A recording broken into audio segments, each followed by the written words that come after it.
And now we're going to talk to the flip side of that coin. Again, another entrepreneur in the city of Springfield, owner and operator of Lionel Trains, and that would be Bill Beatty. Bill, thank you for letting us come into your office today. And one of the things that sparked me was, of course, the construction project here. But first, a little known fact that Bill was responsible for a program back when cable television first came to Springfield. And we're talking about the early 70s. Is that correct? That is correct. Tell us a little bit about that program and exactly what you did. Well, I actually got to give the credit to my brother Kevin. Atari, the video game manufacturer, was just coming out on the market with, I believe, the old 2600 console. And somewhere along the line, Kevin found out about a little box they had that wasn't selling very well. Atari didn't know what to do with it, and what it did, it took the audio and modulated it to video patterns of different colors. And the wheels got to turning, and I said, let's do a kind of a music video back in the mid-70s using this special little black box that Atari was kind enough to modify for us that allowed us to play the music back over cable channel 7, but also with these modulated patterns of shapes and different colors. And that became the birth of Midnight Light on Friday and Saturday nights on cable channel 7 for 5 years. Wow, that's amazing. Now, what type of response did you get from that particular program? Because actually, I remember tuning into that program and watching these lights move to the music. And that was quite the thing back in the 70s. That's right, kind of the psychedelic era. At the office at that time, we had a small phone system that had 5 incoming lines. And every week, we could pack or jam all 5 lines with calls, people calling in requesting certain songs they wanted to hear. And what type of music library did you have at that time? It was whatever we could put together. We played, again, good, I'll call it rock and roll. I was not a fan of the musical group Kiss, so that was kind of outlawed. But anything other than that, it was fair game. Okay, and you actually still have some of those tapes around here nowadays, don't you? The library still exists someplace in storage, and that little magical black box still exists. Oh. That might be worth a lot of money if we pull it out. Maybe? Well, maybe. But Bill, the thing that really sparked On Location to be here today is what you're doing here, and you're constructing more railroad for the Lionel Trains right here at Wabash Junction, which sits inside Beatty Televisual. But you've got a major project going on here. Tell us a little bit about that.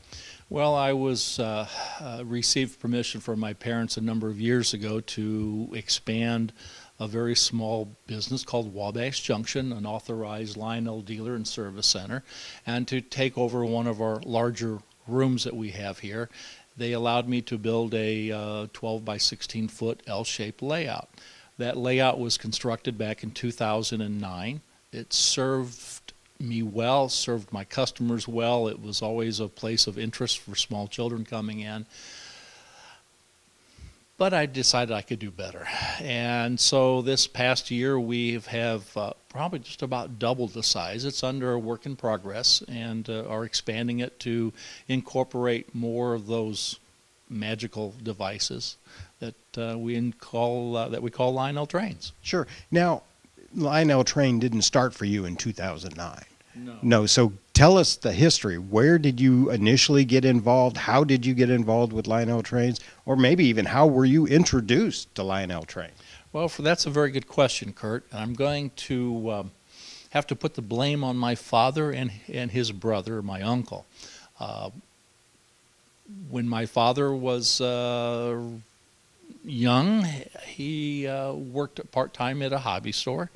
And so somewhere along the line, he started to accumulate some Lionel Trains. My uncle is a talented artist, and he came up with had the ability to do the scenery and set design and that other type of work. And there are memories of my brother and I, very young, admiring the Lionel Trains. Now, the photograph I think you're going to show My brother is all dressed up in cowboy gear, and he couldn't care, but the enthusiasm that is shown on my face has lingered with me all these years. And so how did that evolve then? I mean, what got you initially started to collect them and then to go out and sell them? Another good question. Like most of us, we go through as children different phases in our life, and we go from our play toys to real cars to dating women and then going on and getting married and settled down. So probably in my late teens and 20s, trains were a thing of the past. I totally forgot about them. And when I became married many years later, and having children of my own, my oldest son Aaron, his grandparents on my wife's side passed down their Lionel train for a Christmas holiday, and that got me hooked again. I was playing with trains probably through high school, or junior high school I should say, but getting out the Weller Christmas train and getting it running just brought back so many memories that had been locked away for a long time. And that just got me started again. So you've created this situation here with all these Lionel trains. What is the thing about Lionel? Why are people so nutty about Lionel trains? Well, I like to call that the orange boxes. I went through HO trains and we went through slot cars, and there's so much you can do to watch a car chase itself around a track. Mm-hmm. But with the operating accessories that Lionel offers, to be able to be more interactive, and we're talking about a hobby, if you will, that's been out there since the 30s and the 40s with this interactivity, long before video games and the computer games and things that we have today. But it was a chance for a young person to use that creativity, the imagination, and his hands to manipulate mechanical devices to do things. And that's really what I believe has kept Lionel alive for all these years, is that Lionel magic. Right. I've seen people come in here day after day, almost at certain periods of time. The same individuals come in here, and it's almost like a mecca in the city of Springfield for people to come to Wabash Junction and just look at the layout, whether they bring their kids or their grandkids in and take a look at these trains. It's something that sparks the imagination, and which is, you tapped on a point there. It's very uncommon these days for kids to get involved like that.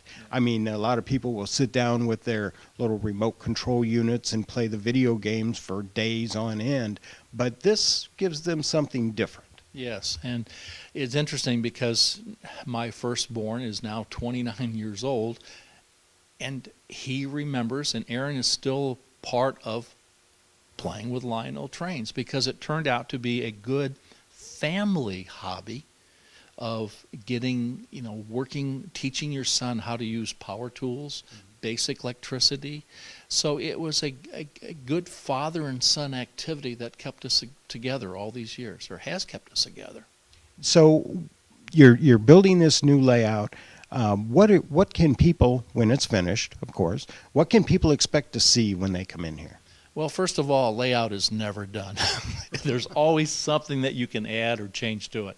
But the original layout came in a good time with Lionel because they were going through a major track change concept.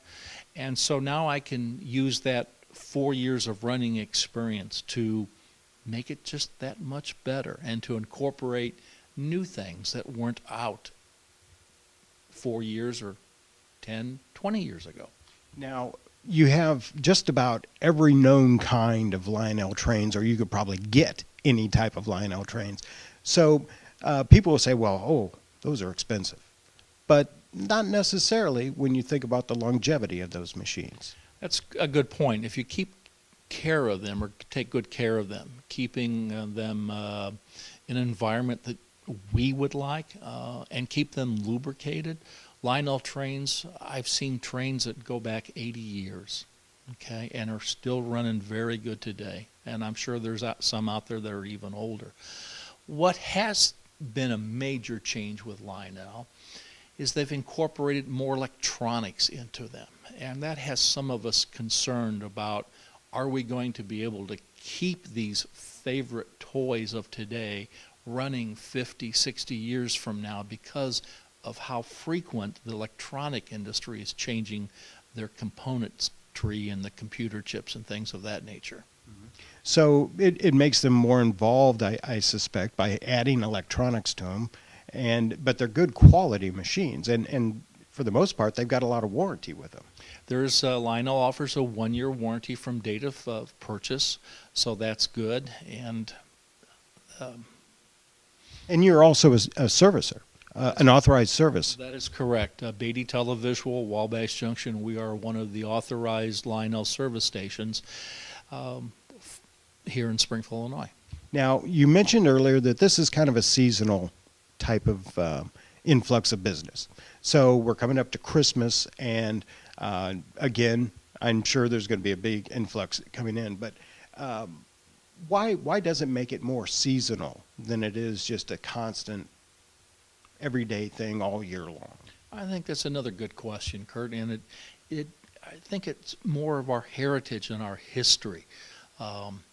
Lionel Trains actually started out as a display in a showroom window many years ago, back in early 1900s.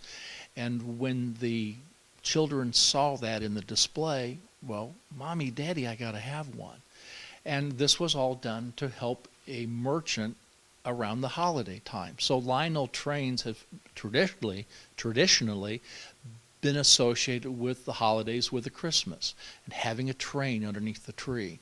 So here we've got my parents or my grandparents when they were little growing up with that memory of the train underneath the tree. And what's happened is that as our technology has changed, as maybe the decline, I'm sorry to say, with the family structure, we've lost that togetherness that we experienced when we were little with our families. So I have some concerns about where Lionel or the trains or the hobby in general is going to be, because kids today are more in tune to walking around playing their video games instead of getting down on the floor running some old model train.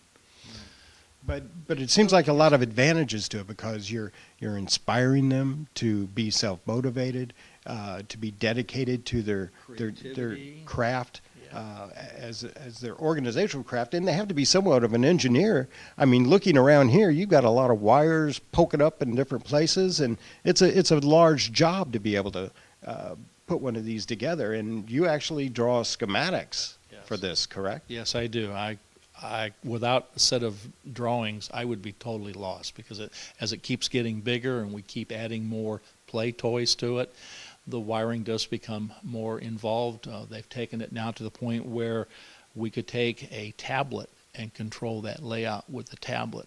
In fact, that was my intent many years ago, to have a layout, instead of having a control panel with all the buttons and switches, we have some large or medium-sized touch panel screen where I can control those trains almost just like they do the real ones from a switchyard. Well, I know when it was completed, and you had it set up before, it was always a neat thing to see the people come in here, and especially the little kids that come in and stand up on a little stool, and watch these trains go around. It's really a spectacular thing, and hopefully when you get it completed, we can come back and you can give us a little demonstration of how your Lionel system works. Yeah. Is there anything maybe I didn't ask you about that you would want to add? Well, what has kept me going with this, or why I got into this, is for the reason you mentioned, is the look on the little ones, to see that sparkle in their eye. And I hope that even though technology is much, much different today, that we can still keep that sparkle in the little eyes to encourage them to dream and to think of things that could be. That's right. Exactly. Well, thank you very much, Bill, for allowing us to come in and on locations. Proud to be here.